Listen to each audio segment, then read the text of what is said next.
warahmatullahi wabarakatuh. Hari ini pertemuan yang ke-9. Hari ini kita akan membahas tentang desain dan notasi dialog. Oke. Dialog itu apa sih? Dialog itu dalam arti umum percakapan antara dua pihak atau lebih, di mana dialog juga dapat mengimplikasikan kerjasama atau sedikitnya keinginan untuk menyelesaikan suatu konflik.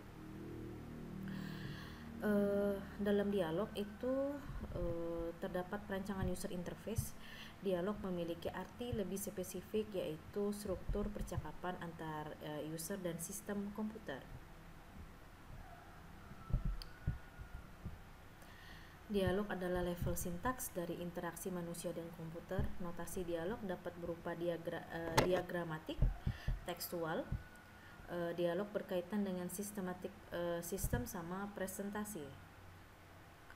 Bahasa komputer terdapat 3 tingkatan, yaitu leksibel, di mana tingkat yang paling rendah berbentuk ikon atau tombol yang ditekan. Terus pada bahasa manusia, bunyi dan ejaan kata, sintaksis, urutan dan struktur dari input dan output pada bahasa manusia, atau grammar atau tata bahasa pada suatu kalimat.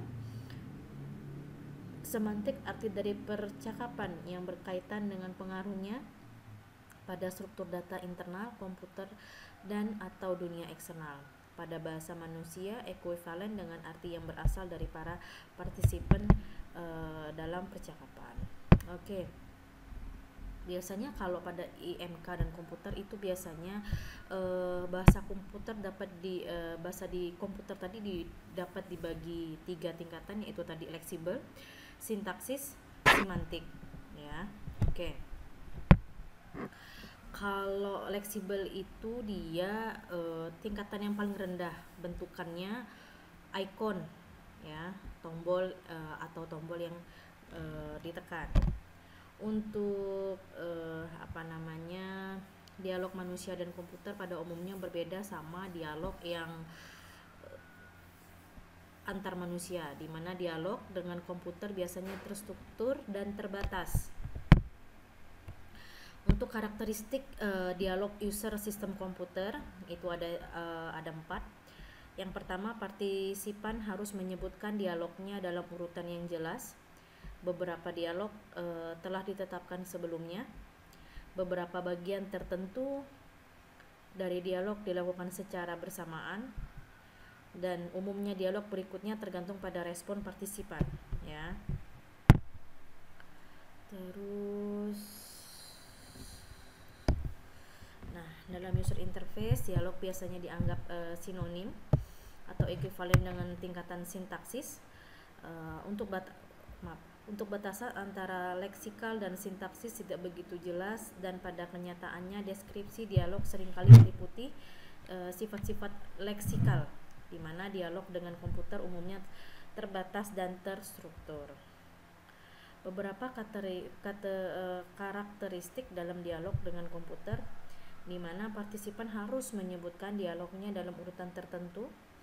Beberapa bagian tertentu dari dialog dilakukan secara bersamaan. Umumnya dialog berikutnya tergantung dari respon para partisipan. Deskripsi dialog biasanya tidak langsung menuju pada arti kata-kata atau semantik, tapi pada level sintaksis, ya. Oke, untuk perancangan dialog ada beberapa hal yang harus kita pahami dalam perancangan dialog. Salah satunya, rangkaian dialog menggambarkan struktur tugas. Beberapa rangkaian dialog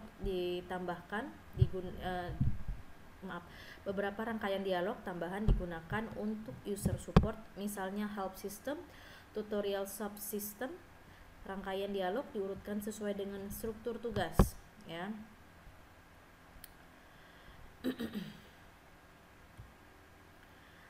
Prinsip desain dialog. Prinsip yang digunakan dalam desain dialog adalah membagi sistem menjadi beberapa bagian yang disebut dengan modul.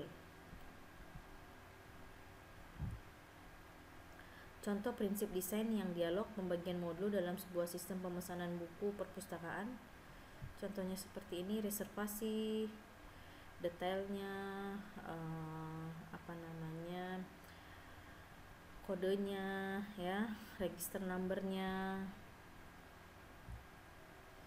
Mendesain sebuah dialog. Dalam mendesain sebuah dialog diperlakukan deskripsi yang terpisah dari program secara keseluruhan. Ada beberapa alasan yang mendasari hal tersebut, antara lain: 1. Agar lebih mudah menganalisa, memisahkan elemen-elemen interface dari logika program. 3. Apabila notasi dialog ditulis sebelum program dibuat, maka notasi tersebut akan membantu desainer untuk menganalisis struktur dialog yang diajukan. Oke, dialog manusia yang terstruktur. Manusia komputer, manusia komputer, dialog yang sangat terbatas. Beberapa dialog manusia terlalu formal. Seperti ini percakapan yang formal ya, yang terstruktur.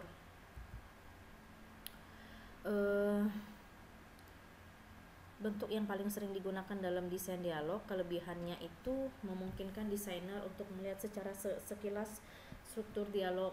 Kekurangannya sulit untuk menjelaskan struktur dialog yang lebih luas dan kompleks.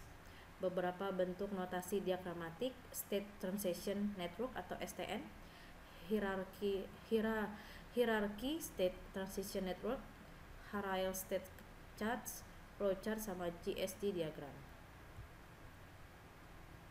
Apa itu STN?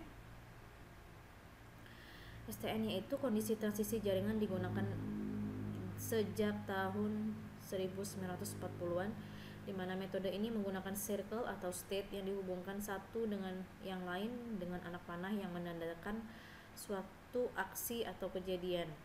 Aturan dalam STN dimulai dari start state, state tengah berurutan dengan arah panah, state kadang berputar atau iterasi, state mungkin meliputi pilihan user, dan diakhiri dengan finish state. Contoh STN, State Transition Network, seperti ini. Start menu, pilih circle, klik pusat, klik titik akhir, finish. Terus pilih start menu, pilih line, klik titik pertama, line-nya ada 2 opsi. Kalau nggak bisa, balik lagi. Habis itu baru double klik, finish. Oke, penjelasan dan contoh. Menu tool terdiri dari 2 pilihan, yaitu circle and line. Di mana menu circle yang dipilih, maka user diperkenankan memilih 2 titik pada kertas gambar. Pertama adalah pusat lingkaran, kedua sebagai jarak dan lingkaran. Menu line dipilih jika user akan menggambar polyline. User dapat memilih beberapa titik pada bidang gambar. Oke, sekian pertemuan dari saya hari ini. Ketemu minggu depan sama saya. Assalamualaikum warahmatullahi wabarakatuh.